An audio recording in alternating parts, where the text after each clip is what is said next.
pendant que je préparais le setup pour filmer, je me disais de quoi est-ce que je vais parler aujourd'hui? Il y a plein de petites choses qui popaient, mais rien qui accrochait vraiment.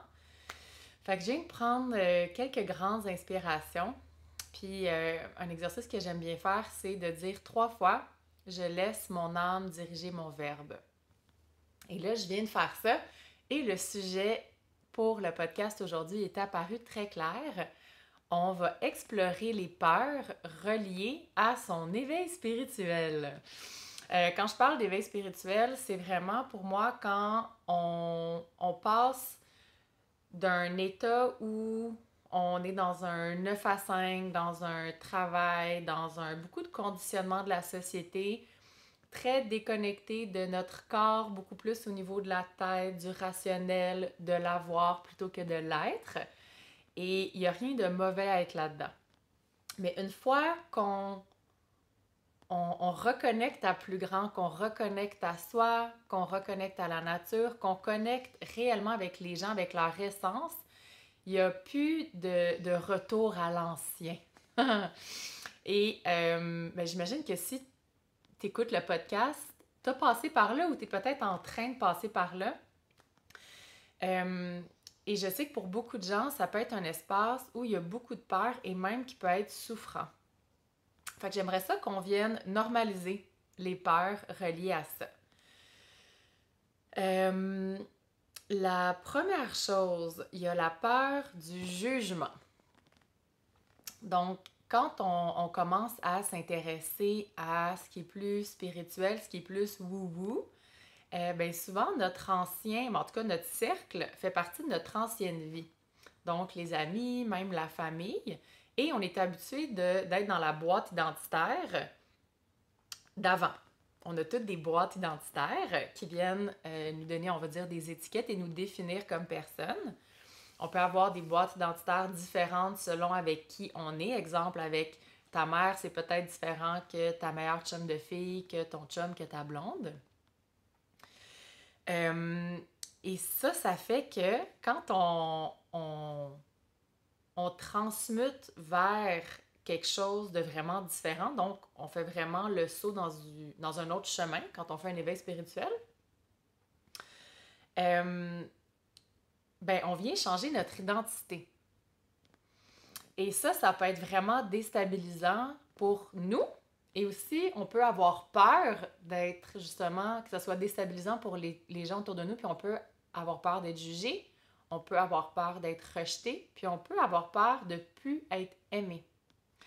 Parce que notre boîte identitaire, fait que si on imagine que tu as... Moi, j'aime bien imaginer les cubes Rubik. Tu sais, les cubes qu'on change avec toutes les couleurs, les facettes.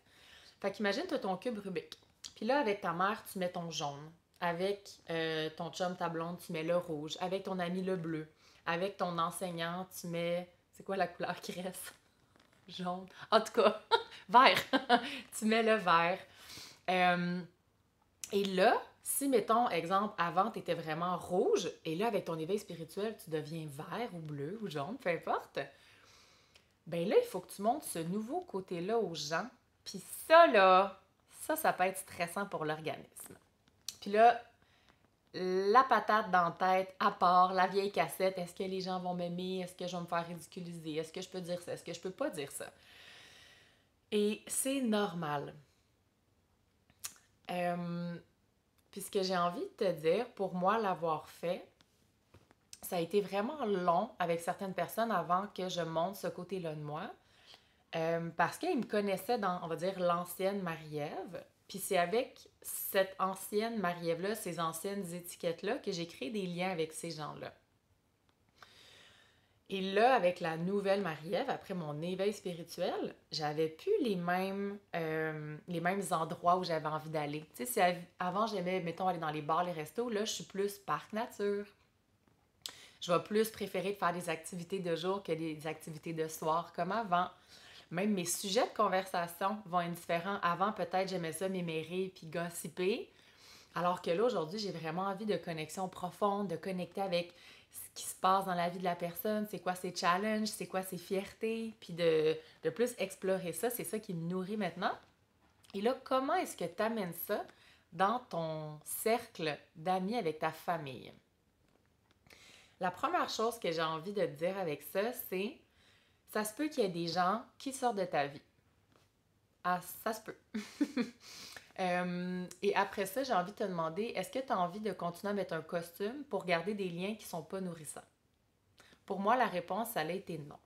Puis honnêtement, j'ai pas perdu beaucoup de gens. Il y a des gens avec qui je me suis éloignée. On se parle un petit peu moins, mais c'est des gens que j'aime énormément encore. Et ça a créé de l'espace. L'espace ne reste jamais vide pour rencontrer des nouvelles amies, des nouvelles personnes, un nouvel amoureux qui fit vraiment avec la Marie-Ève aujourd'hui, avec qui je peux me permettre d'explorer tout ce que je suis. C'est accepter, c'est même souhaiter. Fait que ce que je te recommanderais, si tu es dans cet espace-là dans ta vie, ça serait de te donner la permission, à partir d'aujourd'hui, d'être pleinement qui tu es au moment présent. Puis là, quand je dis ça, c'est remets-toi pas dans une autre boîte. Hein? On a tendance à faire ça, on se met dans des boîtes pour fitter dans la société. Il y a des boîtes aussi au niveau de la spiritualité.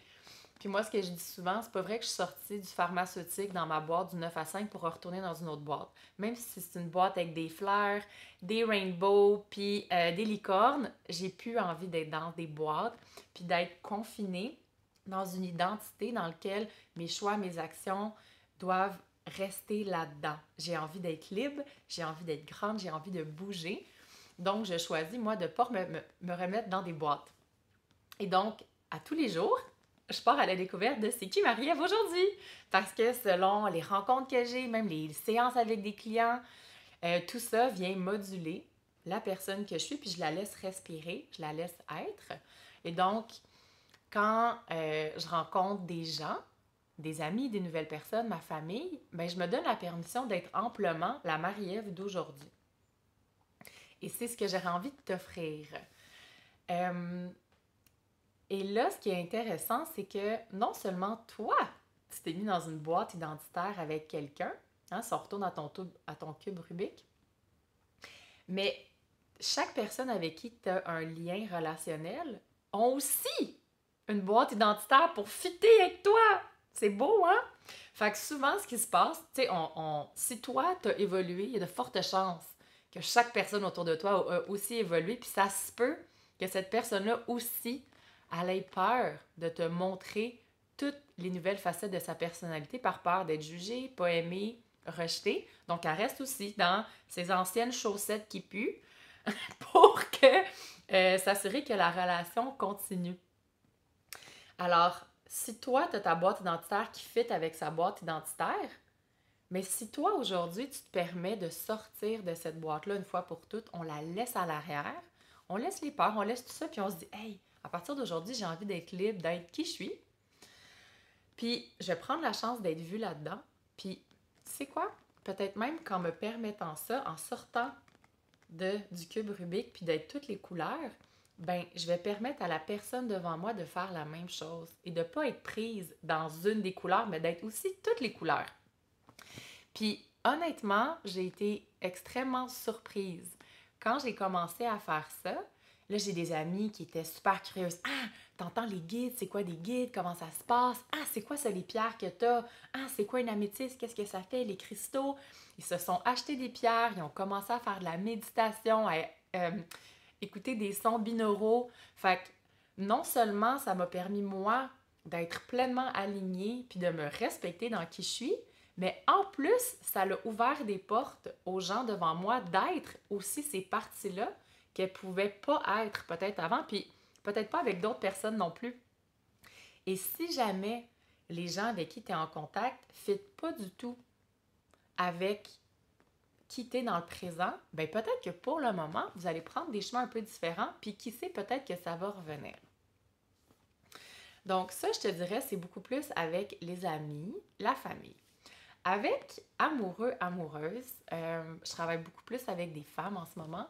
Et un thème qui revient souvent, c'est « mais si j'évolue trop, si je prends trop d'élévation, là, tu vois, ma main s'en va en haut, puis mon chum ou ma blonde reste ici. j'ai peur que l'écart, à un moment donné, devienne tellement grand que l'élastique pète puis qu'on ne puisse plus être en relation. Encore une fois, ça se peut. Puis je vais te poser la même question que j'ai dit tantôt. Est-ce que tu vas rester dans une relation où tu dois te mettre petite pour rester dans cette relation-là? Ou est-ce que tu vas choisir d'être le plus grande et la plus lumineuse possible au risque de perdre la relation? Je pense que le choix il est facile.